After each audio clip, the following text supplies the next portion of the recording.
आज तुमच्या घराच्या दरवाज्यात अशोक चव्हाण, वसंत चव्हाण, प्रताप पाटील सगळे भिकारी म्हणून जर उभे आहेत तर ती ताकद बाबासाहेब आंबेडकरांनी उभी केली आहे. आमच्यातल्या वंचितांच्या बहुजनांच्या काही लोकांना अशोक चव्हाणचा, वसंत चव्हाणचा पुळका आलाय की नाही आलाय?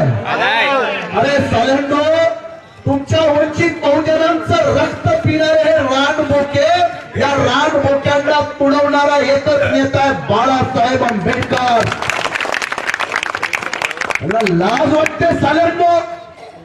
जेव्हा अक्षय भालेरावचा इथं खून झाला, कुठं होता वसंत चव्हाण? कुठं होता अशोक चव्हाण? कुठं होता प्रताप पाटील? अरे आपल्या समाजातली मुलं, आपल्या समाजातल्या माता भगिनींचे बलात्कार होतात, आपले मुर्दे पाडले जातात.